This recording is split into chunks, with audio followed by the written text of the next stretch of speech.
All right, guys, so this video we're gonna be taking the off-road lawnmower through the backwoods back there because I have found some good scrap pieces of steel. I found it about a year ago, but I never really went to go get it because I didn't really need it for something, but I am gonna need it for a custom rear bumper that I'm gonna be building. So it's just sitting back there rotting away. Somebody just threw it away.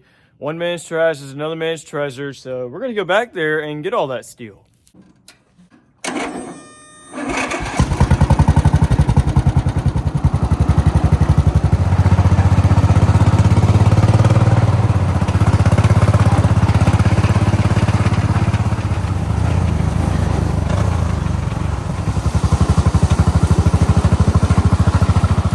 A four-wheeler trail that I didn't even realize was back here until about a year ago. Me and my brother walked it.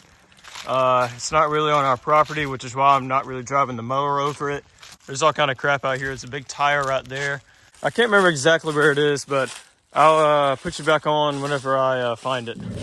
All right, so I found some of it.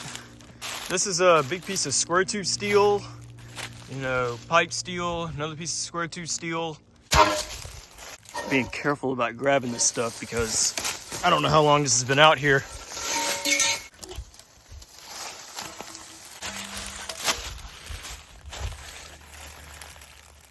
Why would anybody just throw this stuff away? All right, so we got back to the mower. After carrying it in both arms like this, walking the whole trail back. So I'm gonna be holding it like this. I'm not gonna film and drive because it's very challenging trying to hold it as it is. This is not easy at all.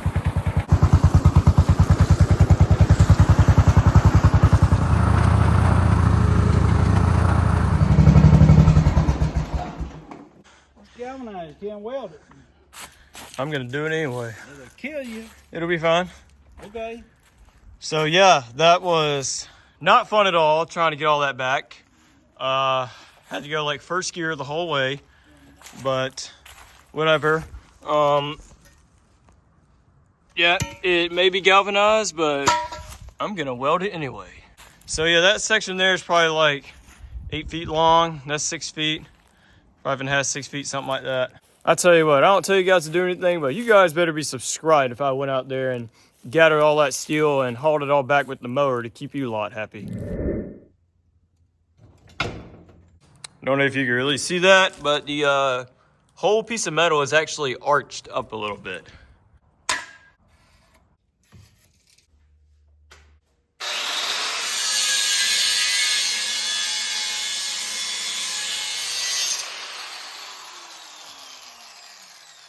About 29 inches in length.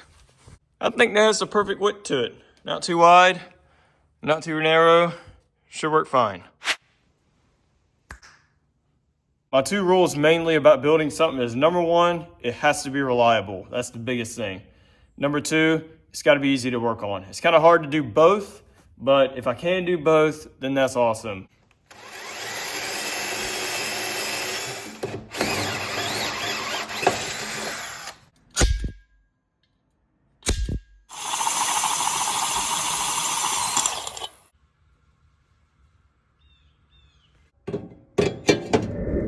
Looks like we are perfect.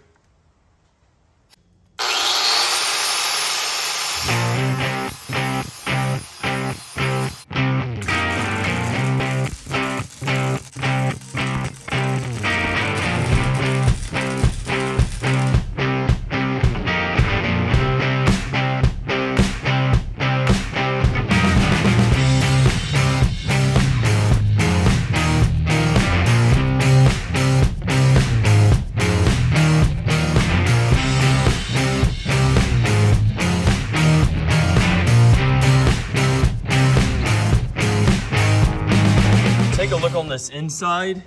There is a piece of pipe that is wedged in there, and I think that should be pretty strong.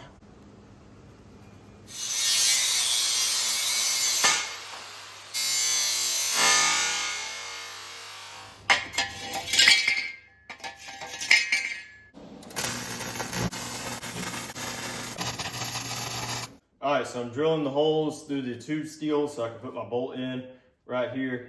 And I think the Bosch might have had it because I was kind of drilling it. And now when you kind of put the battery in,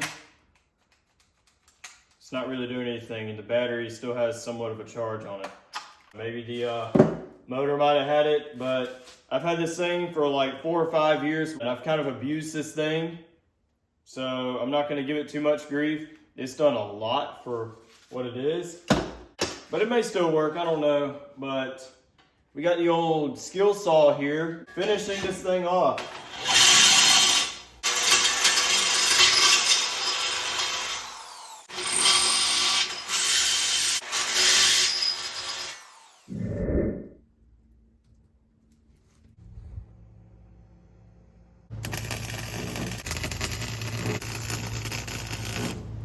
All right, so here it is. As you see, I welded those back squares right there, and I also welded these side squares on each side just to kind of give it all a good uniform look. So what I'm going to do now is remove it and spray a coat of primer on it.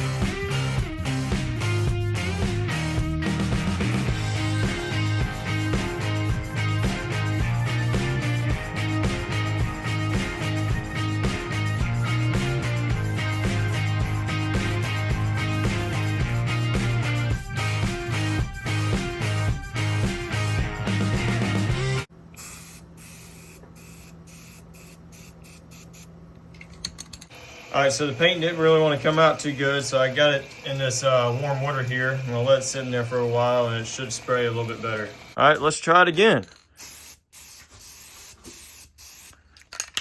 I don't know what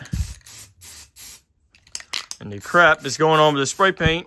All right, so after trying to spray with this paint that just does not want to spray, I have to shake it up constantly and constantly for it to spray, even after warming it up. Yes, I did also shake the can before I started spraying, like about 1 to 2 minutes. So I don't know what kind of crap that was all about. Usually you wouldn't have to deal with something like that. But of course, the one can I get at the store is gonna be the one can that's gonna be defective, and it's gonna cause me to lose my mind, but whatever. I got the whole thing painted. All right, so while that thing's drying, I'll be kind of looking around here, just doing some visual inspections, and this axle shaft seal is starting to leak a little bit.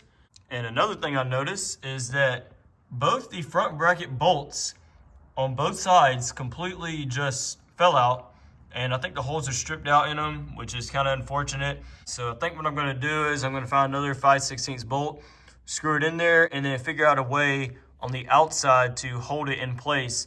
And this cat is also really helping me out. All right, so I got my skid plate off, just kind of going through it, cleaning it up, bending it back straight. Yeah, there's a couple bends there. You see there's a bunch of scrapes on the bottom right here. So yeah, my skid plate did do its job, because all those scrapes and bends would have probably been in my transmission. Oh yeah, I think that turned out really nice.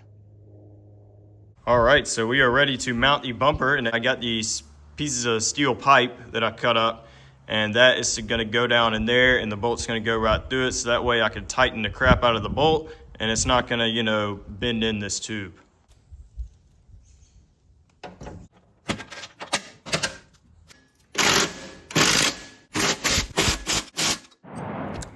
So there's the bumper all installed with the wheels on it and everything. It sticks out a little bit past the rack, which is what I wanted. It's not way too far out, it's not way too far in. The only problem I see so far is my trailer hitch. I might build like an extension where the trailer hitch comes out here a little bit more, but I don't want to go too far, because, you know, the more leverage it's going to be putting down, and it's going to be pushing down, making the front wheels come up. And also with extending the trailer hitch out more, it will allow me to turn sharper, because a lot of these trailers have a A-frame on the front. And whenever you turn, you can't really turn that sharp, because otherwise they're colliding with the tire, and it's kind of annoying. You can already see I've, you know, chipped some chunks out of the tread, because I've done that before. So I got it hooked up to the trailer, and it's a little difficult hooking it on, but it does work. Obviously most trailers are not going to have that battery on it. I will extend it out a little bit, but for right now it does do the job. Also, to hold in those bolts I was talking about, I redid the point on my skid plate. I took the threaded rod out and put a regular steel rod in it, and I use hitch pins to hold it in. That way I can just pull the hitch pin out, slide the rod out, and the skid plate will come right off, and it'll keep those bolts intact and not fall out in the future. I think this bumper came out great. it'll be a lot better than just having nothing there at all, and it also kind of fills in that gap.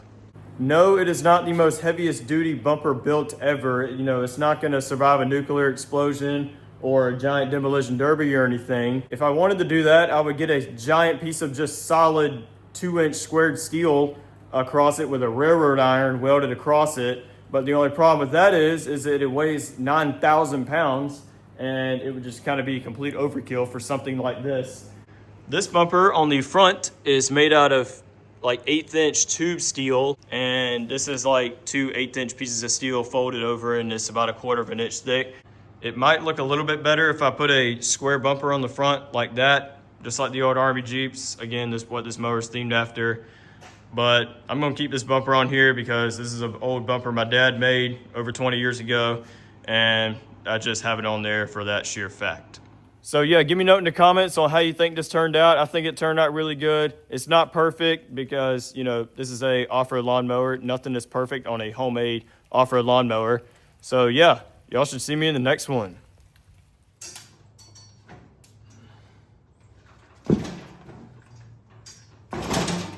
That's not going anywhere.